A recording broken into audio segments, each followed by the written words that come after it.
You have the floor. I can hear you. You can hear me.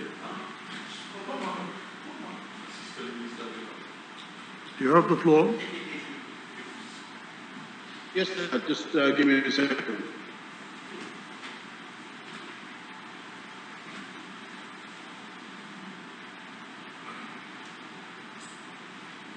Sorry, I thought there were some of the...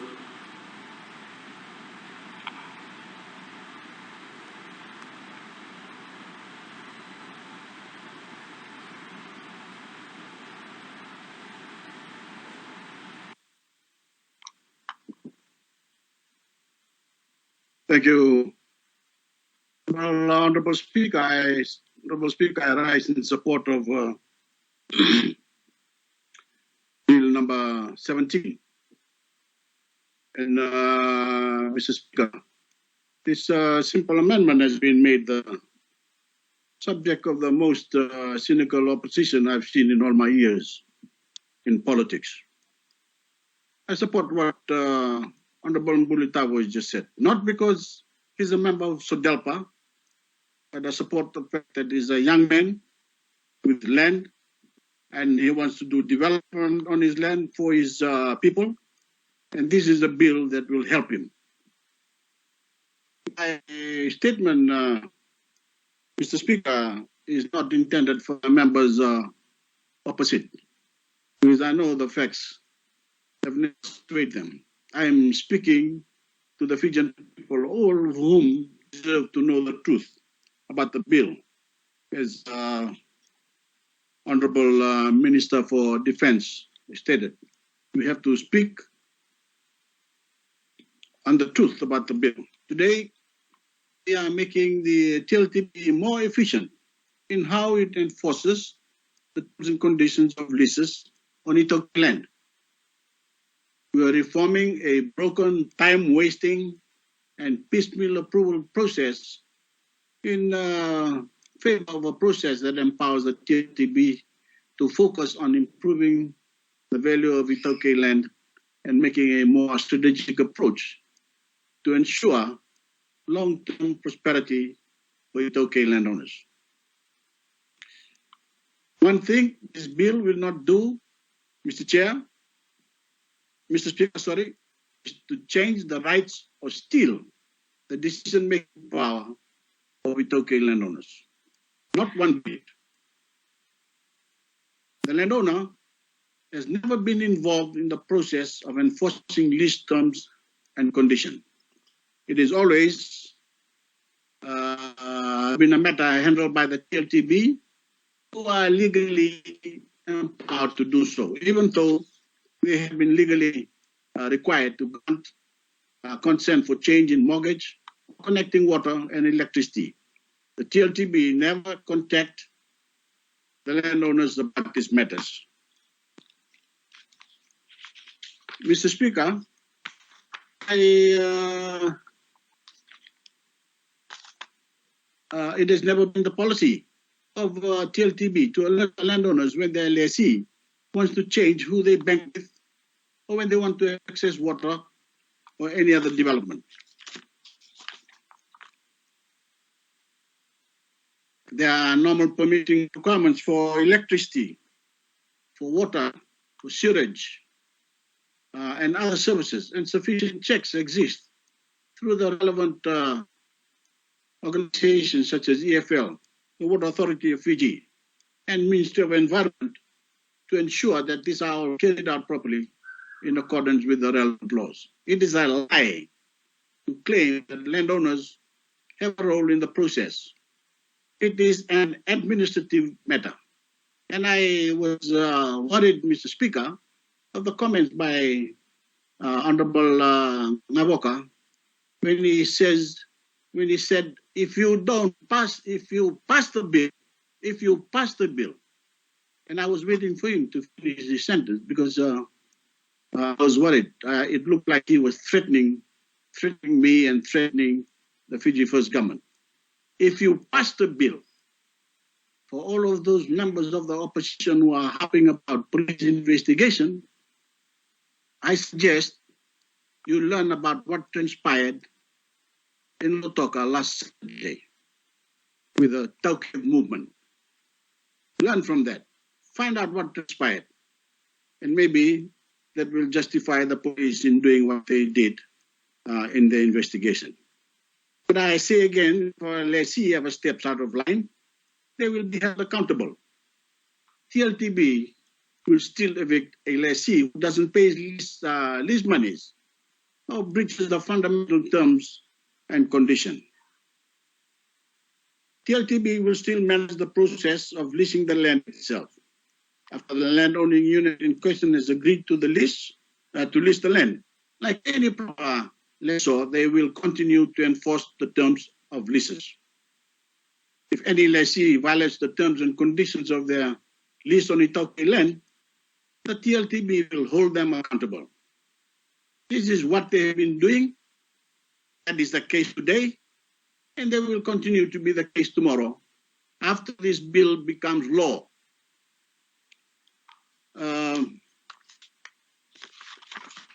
Mr. Speaker, there's been a lot of talk about lawyers being asked to provide legal advice. I don't know why Biman never asked for the legal advice of the former NFP president, Tupo Mbawanda. I thought she was a top lawyer. She gives good advice.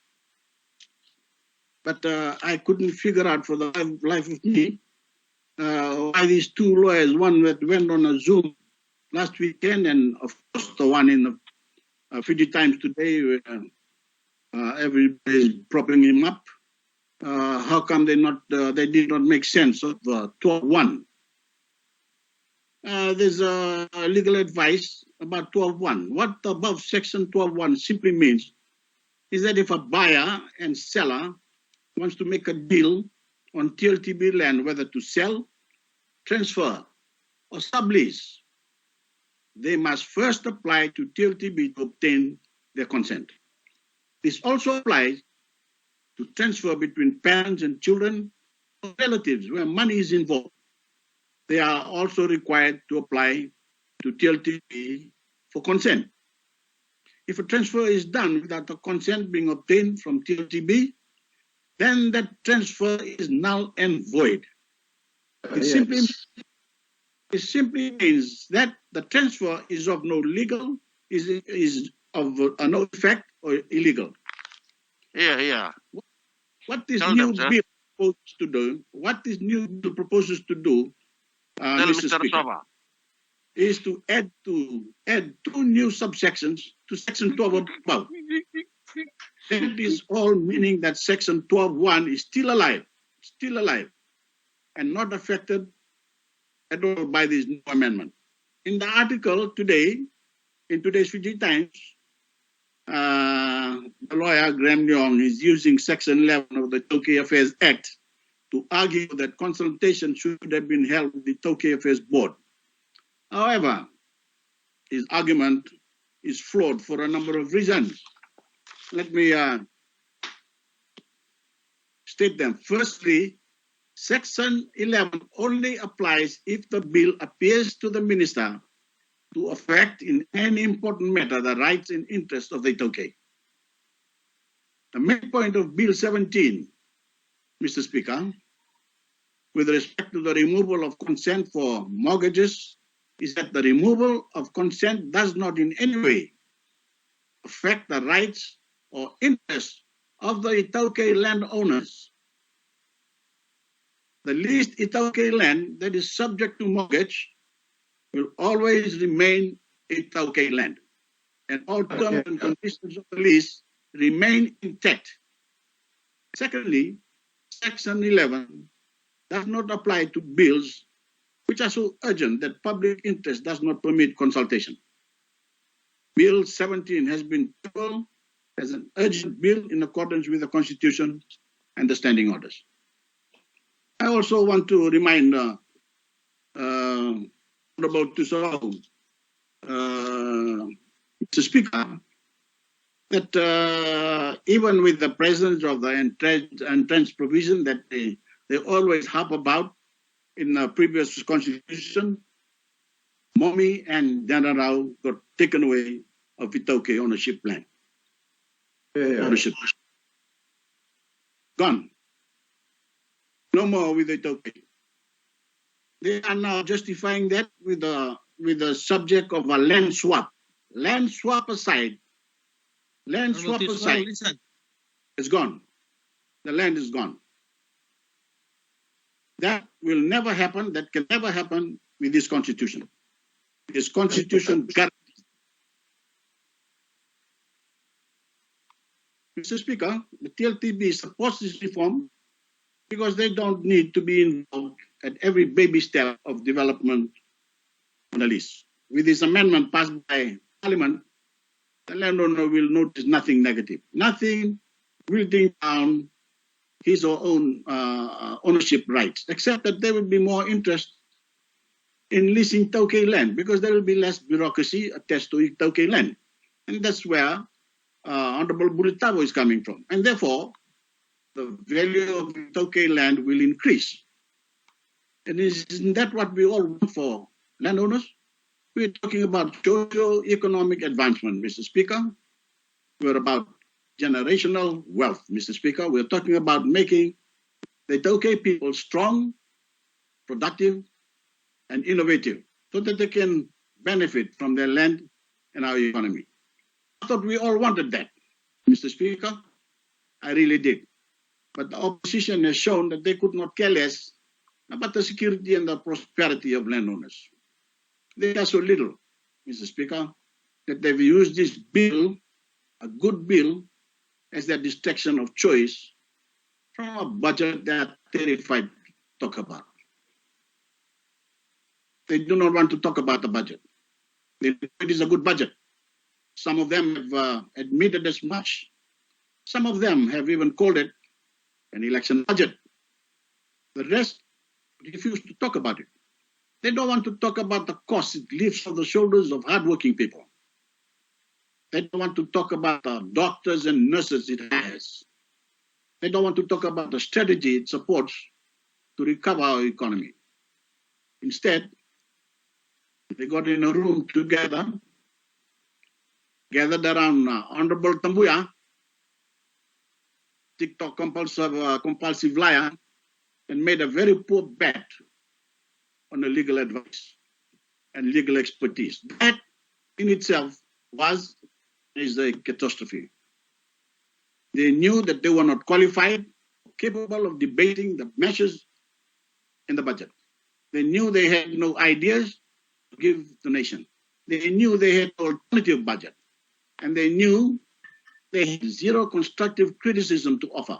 So they decided to die on the hill of Bill 17.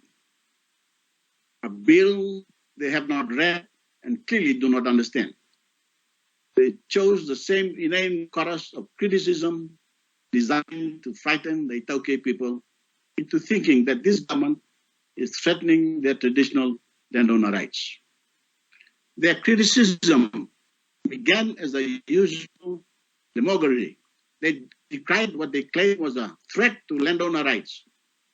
They repeated lie after lie. One by one, their claims proved false until they realized they were on legally soft ground. And overnight, Mr. Speaker, their arguments flipped on their head. Now they have a new position. They say we should have consulted the landowners. This is the old political bait and switch, Mr. Speaker. If you can attack the substance, then maybe you can attack the process. They no longer say there is anything wrong with this bill, because there isn't.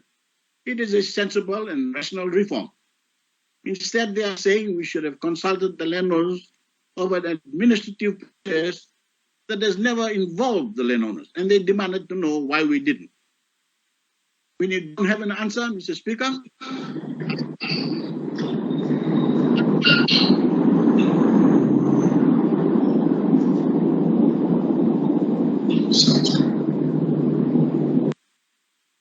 unfortunately, a fool can ask more questions than a wise man can answer. I suppose it would help the opposition if the opposition had a coherent philosophy of government. Then maybe they could provide a coherent criticism. They might even stop squabbling among themselves long enough to be a rational opposition. But the opposition appears to exist for the pure purpose of opposition. First, they decide to oppose, and then they decide what to oppose and why. But all they peddle is fear and racism, Mr. Speaker, and they are doing it again. They are doing it again. Mr. Speaker, I really think we should thank them, silly as they are, because their argument that we should consult the landowners is a tacit acknowledgement that the bill is a good bill and that they have no reason to oppose it on substance. They know that, and some of their members have even said so in public and in private. Yet they have shamelessly encouraged people to sign different petitions based on the falsehoods and fear-mongering, and they should be ashamed. Honorable Rotemu Mukiapa stood up this afternoon and mentioned all the names of the chiefs, including the name of the Tidakau, who's present in Parliament, and of course herself, Marama Rokotu. I'm sorry to tell Tinamosi and the Ratu from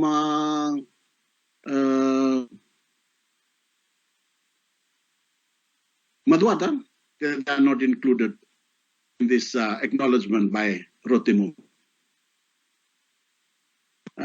They have shamelessly encouraged people to sign different petitions based on their falsehood and fear-mongering, and they should be ashamed.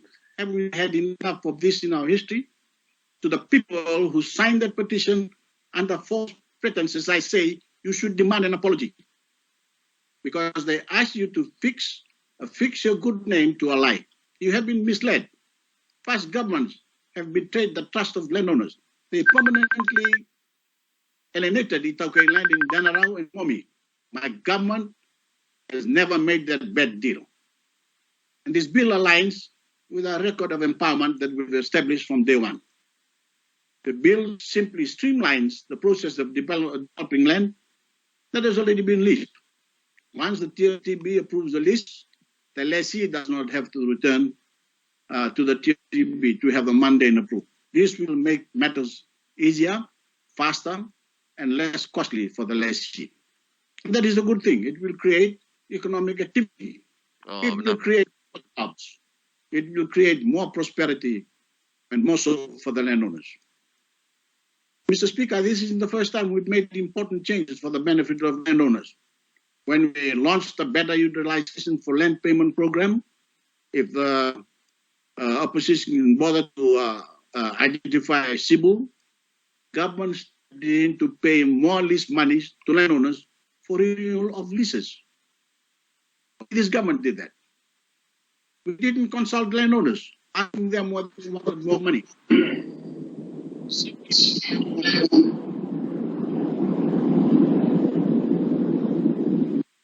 But they can renew leases and get more money. And the same goes for Bill 17. If landowners want to lease their land, they should receive the highest possible market lease income. This bill does that. It makes Itauke land attractive as any other type of leased land, so that if and only if a land owning unit agrees to lease out their land, agrees to the terms and conditions of the lease, they get better returns. Mr. Speaker, thanks to Ms. TikTok and a pack of disingenuous folks, that truth has been muddled beyond recognition for some landowning communities. Because of the misinformation out there, and because of our utter unwillingness to admit being wrong, we have to waste time and money to counter misinformation spread by opportunistic politicians. Teams from the TLTB should hear that. This reminds me, Honorable Speaker, when Sodelpa was peddling lies about Kandabu being sold to the Chinese, I don't know, they probably did, and lies in 2014 that our constitution would franchise Itauke landowners and put them on reservations. The misinformation spread on Bill 17 fits into the same category of the fanciful, and the ridiculous, and the stupid. Mr. Speaker, I want to tell Honorable Sekuru not to insult the camaraderie of Fiji members of the 7th team by only announcing some of their names and not the rest. There are 13 members plus the coach plus the management that brought gold to us last couple of days. Please remember that. Mr. Speaker, I want to again congratulate our men's sevens rugby team on their incredible run to their second Olympic gold medal. Coach Beba was tasked with filling the biggest shoes in all rugby, and he delivered brilliantly. I believe he's earned a home in Fiji for all time, and we are making the arrangement to afford him a lease on Itoke land, should he accept. If he does build a home, thanks to this bill, the TLTB won't waste any time following up those plans. Thank you, boys. Thank you for the wonderful game. Naka coach, and welcome home. Thank you, Mr. Speaker. I thank the Honourable Prime Minister for his contribution to the debate. Honourable members, I now call on the Honourable Attorney General